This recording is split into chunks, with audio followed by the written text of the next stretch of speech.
Kate, I really enjoyed the film I saw the other day. Oh, thank you. Yeah, really enjoyed. I mean, of course, like as an actor, your decisions are always informed primarily on good stories and good projects. But did your kind of veganism and the film's kind of positive message in that regard play a part in you signing up to this project?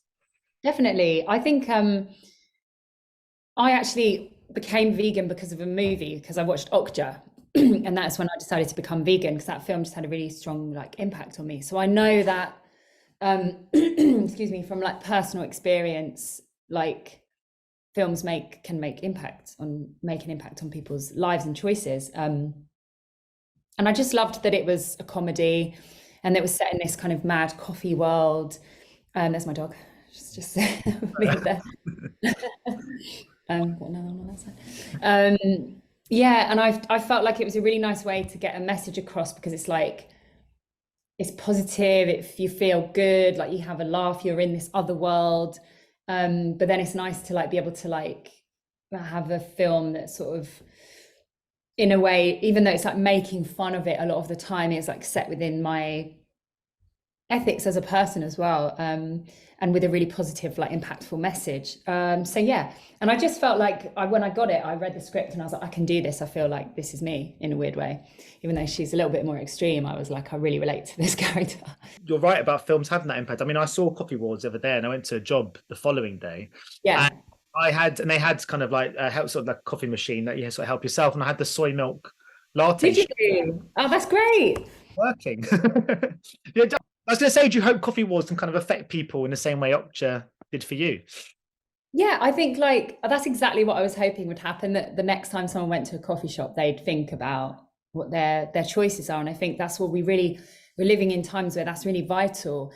Regardless of your beliefs about animals and how you feel about cruelty towards animals, we're all gonna be affected by the state of the planet that we live on, you know what I mean?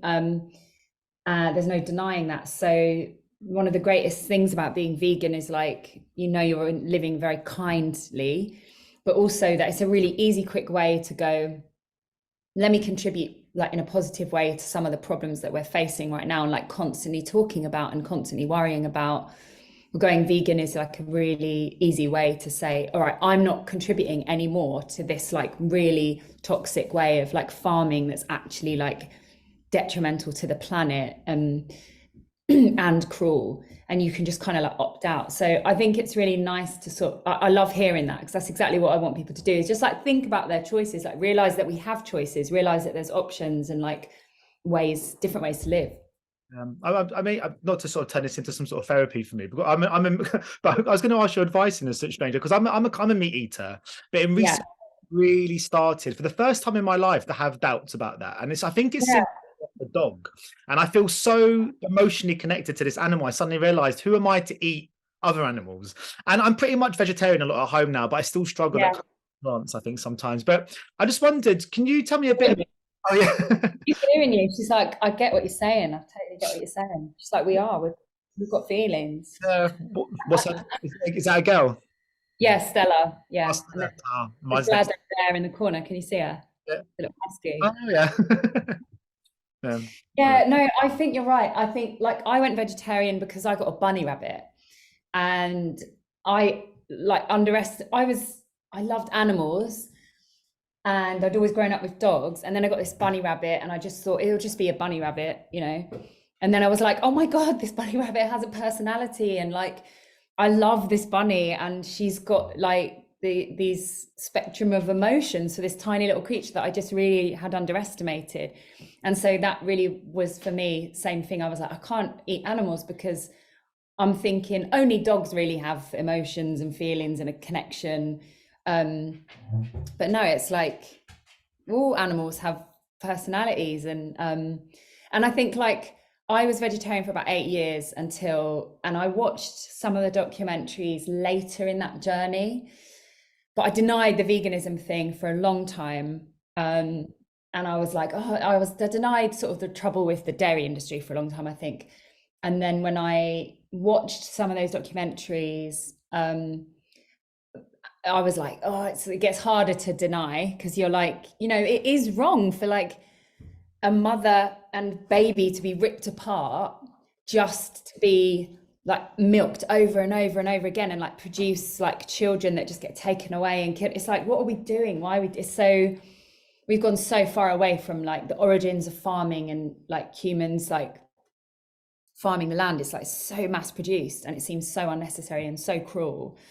And yeah, when I watched Okja, I was with my dog Stella, who you just saw, and I was watching this scene where they're all in this like massive, it's an animation as well, it's not even a real animal, and they're all like in this massive farm, and there's just thousands of them. And even though I think it was more impactful that it was animation, because you really go, well, even though you're like, oh, it's just an animation, but like actually this is real, and this is what it really looks like, and this is what we're doing, and like what is wrong with us. And so it was that moment for me where I just went, I don't want to contribute in any way to this anymore. Like, you know, there's debates within veganism of like, what is vegan, which they cover really well in Okja. There's one guy who doesn't eat anything. He's just constantly fainting because he doesn't eat anything at all, because everything's problematic. And like honey, for example, some vegans eat honey. I don't eat honey. And I don't think that like eating local honey, someone I knew had bees in their garden or something, a local farm where I could like know that the honey was not causing massive problems, then I would be like, yeah, there's nothing wrong with that to me. But I don't need to go to the supermarket and see 1,000 different types of honey, golden bear, plastic, and you just sort of think like, how much mass produced shit do we need on the planet that's like not thinking about, like, it's not obviously for the bees, it's not obviously it's not for anything good, it's for like profit, and that's it. And I think for me, going vegan was a way of stepping out of any of that and going, I don't want to be a part of this, there's like blood on hands here, do you know what I mean? Like, this isn't good, I can just step away. And it's such an easy time to be vegan. Like when I came back to London after the pandemic, I was blown away by just like how accessible veganism is here, in like every cafe, restaurant now, like more than New York, even in a weird way.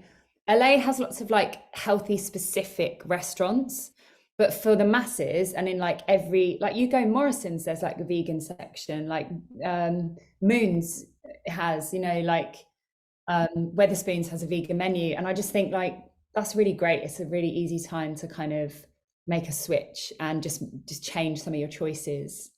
So do it. You can do it. You've got this. Is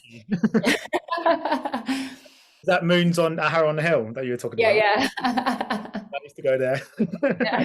Yeah, but I mean, the thing is, we go back because with the movie, I mean, the film is quite comedic, but it's quite self-deprecating. Do you think it's quite important in some ways that it is that way tonally, to when pushing kind of message into the world?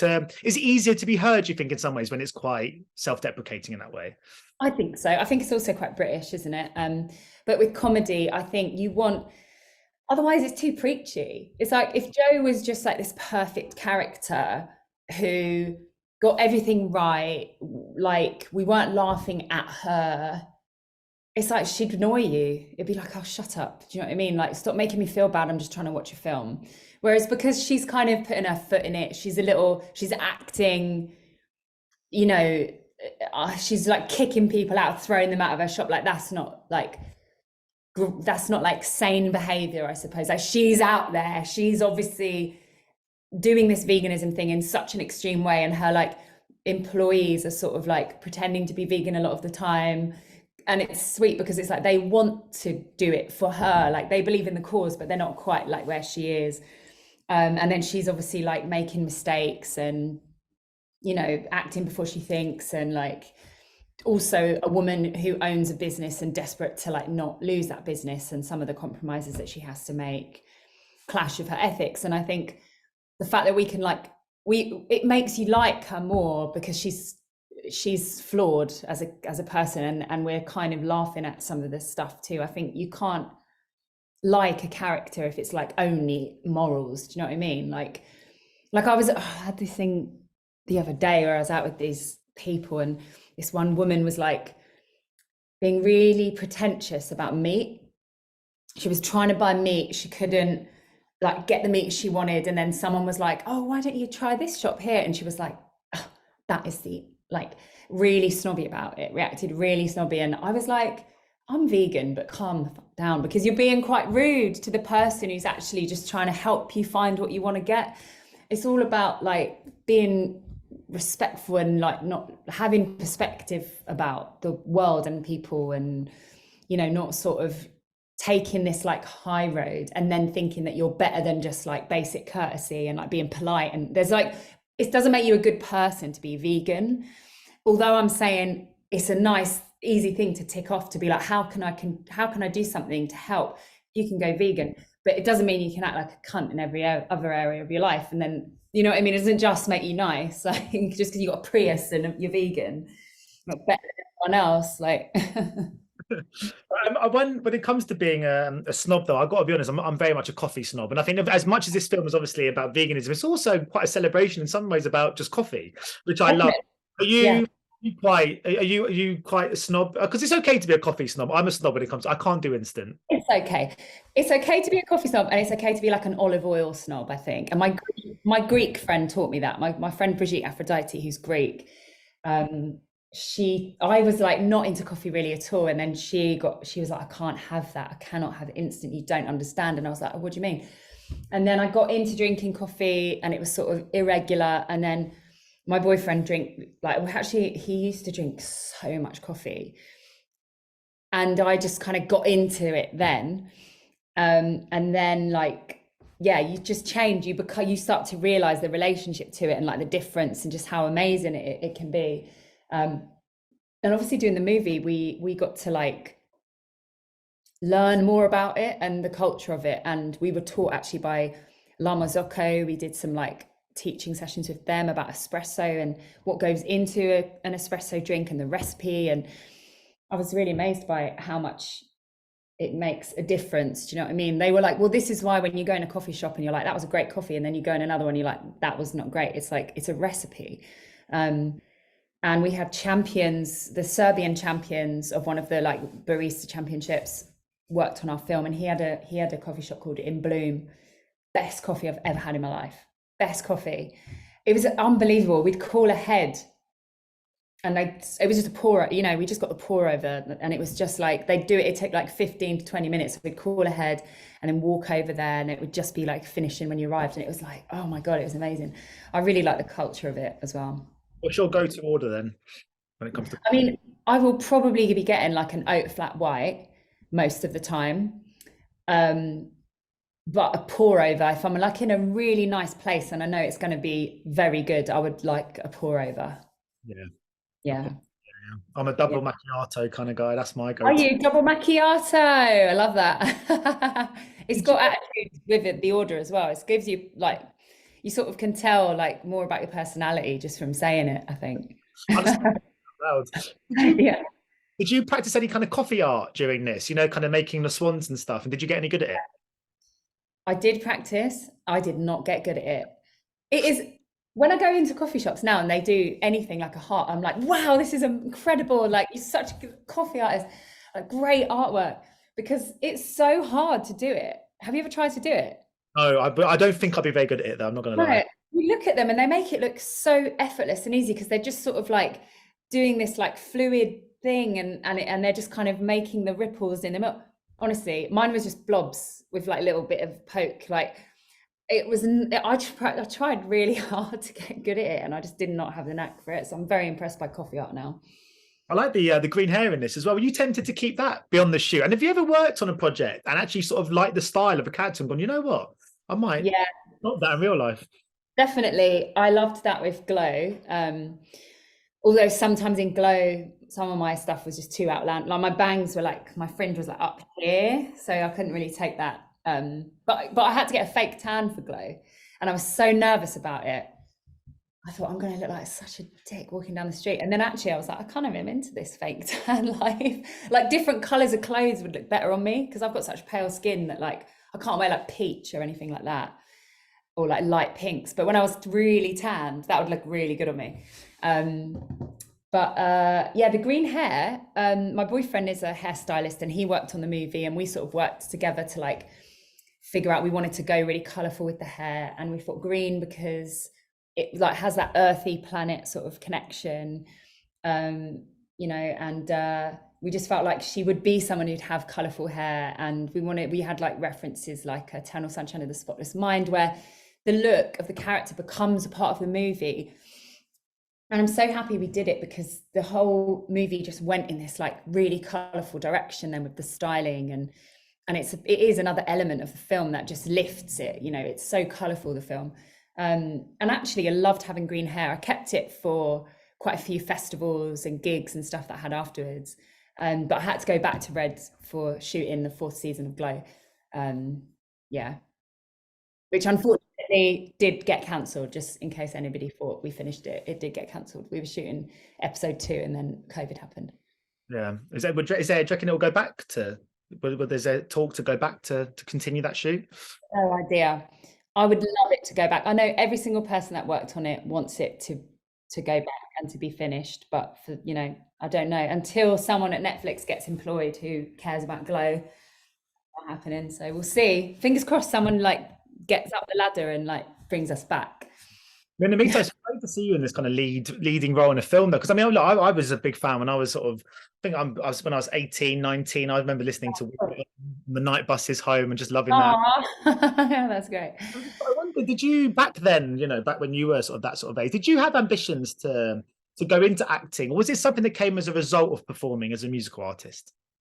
No, I actually wanted to act before I started doing gigs. I do music growing up, and I always wanted to sing, and I started writing my own songs when I was about 14.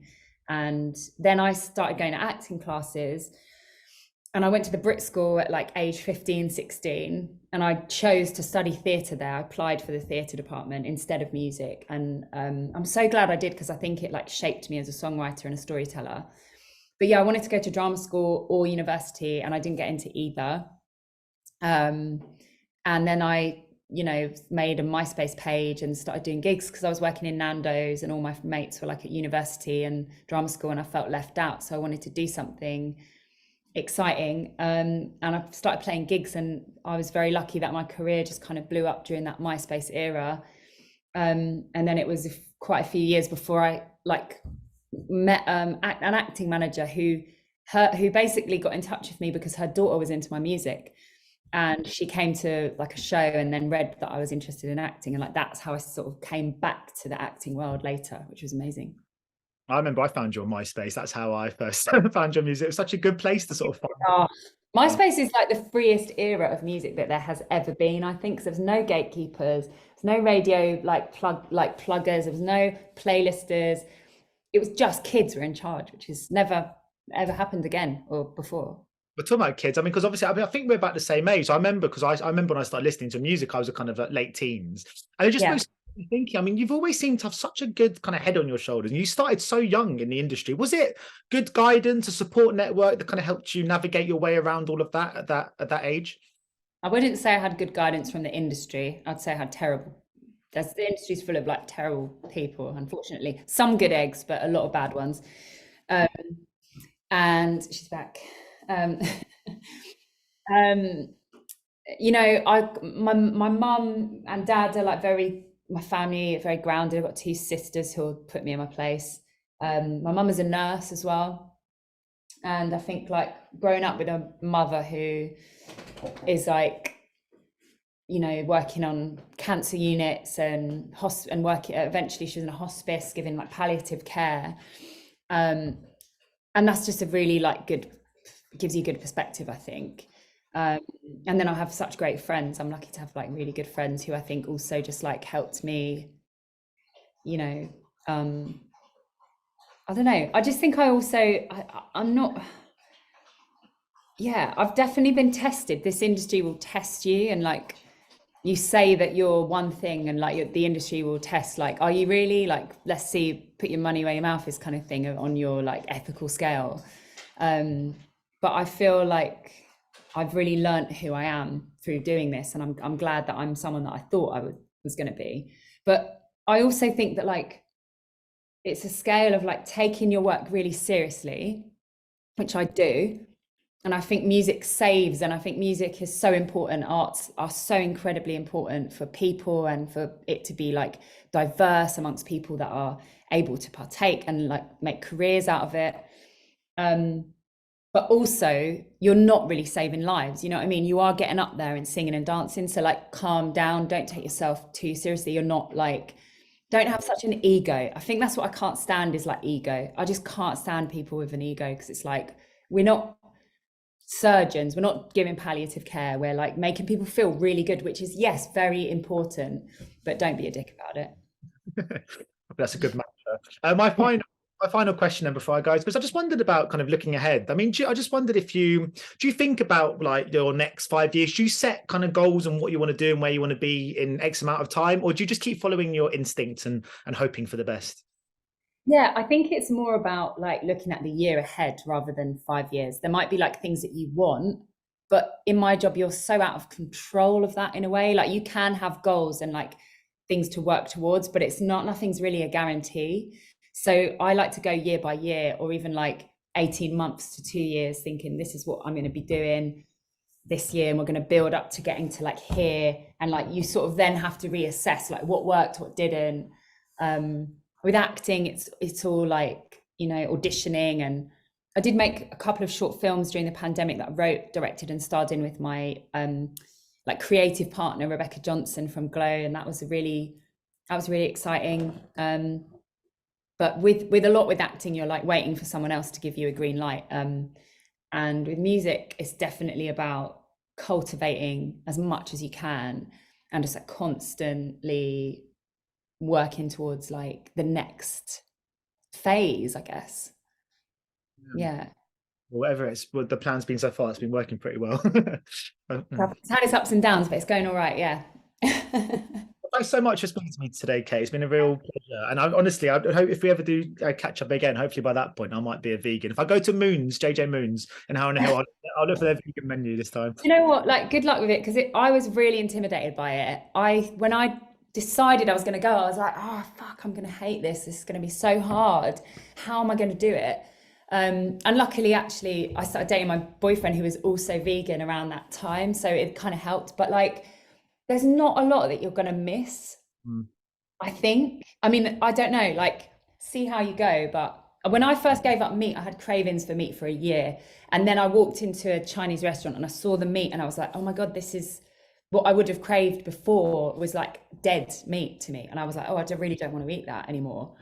And I've never like craved meat again. But with like dairy and stuff, I thought I was going to really miss cheese. I've been fine without it. Chocolate, all my favorite chocolate is basically dark chocolate, or like the oat milk chocolate they do now is amazing. You're going to be all right. You're going to be all right. That's the encouragement I needed. Thank you so much. Yeah, no, lovely. Have a lovely weekend, and say goodbye to the dogs for me as well. I will. Oh, thank you. Cheers. I take it. Bye. Ladies and gentlemen, you're watching Hey You Guys. Hey, you guys! Hey You Guys. Hey, that's what they all say. Hey You Guys. Hey, you